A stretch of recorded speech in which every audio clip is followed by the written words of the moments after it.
Yeah. Does Caitlin hold you accountable pretty good? In what way? Like, so for example, Marjorie is really big about that. Like not being fake. Yeah. Especially now since I'm on social media a lot more, it's like multiplied times 10. Cause she's like, you're not gonna be that guy that every time you post something, it just ticks me off. Cause there's like this deep psychology to where if you know the person who they actually are and then they're posting all this stuff, there's a psychology that you'll actually push the people closest to you away from you because you're portraying this person, but you're not that person, you know? Yeah. And Yeah. I think it to an extent, it does translate into your Christian walk. I think if you're out in public or you're at church and you act a certain way, and then you're at home and you're acting a different way, I feel like that's one of the benefits of being married and having somebody else that can kind of watch your life. If they're honest or if you're able to have an honest relationship, they can kind of call you out to an extent. So it's almost like a good buffer. Because sometimes you can't see it. Like you can't see you being fake. Sometimes you're just on this dopamine high where you're just having fun or you're goofing off or whatever. But then your spouse is like, hey, are you really like that? I know. I just know Marjorie in my life in the past. Like she'll call me out or she'll tell me something that ultimately it betters me. But sometimes I might not see it because I'm just like in la la land. Sometimes. Well, yeah, and you're a brave soul because if you're let's pick our buddy that runs Mediocre Panhandle Hunter. Okay. Yeah, yeah, That joker, he can post anything he wants to, hunting related, and his wife has no idea if it's true, if it's total bogus.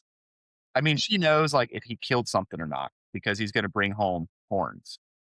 But other than that, if he puts out a video like showing how to track a deer and it's yeah. totally bogus, she can't call him out on it because she doesn't know. You, on the other hand, if you're going to go into marriage advice, relationship advice, Yeah. how to lead your home, man, brave soul, because she can 100% call you out.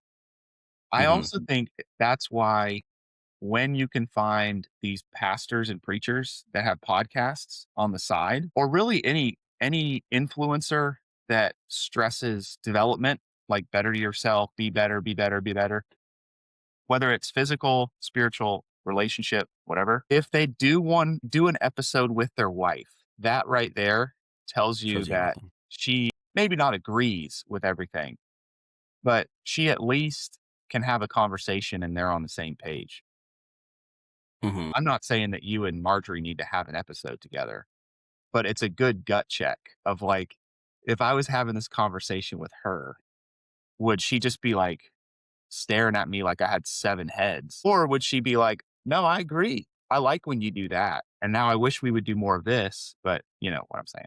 Like, I remember when Jeff and Tara did a child training up classes at church. They did like a couple weeks worth, I think, and they did it together, and that was remarkable because they can't blow smoke because the other person's sitting there, call them out on it. So yeah, unfeigned. It's a tough place to be, but it's such an easy place to be. And I think you've said that before. If you're not faking it, there's not as much pressure on you. Because you're just being who you are. Yeah, and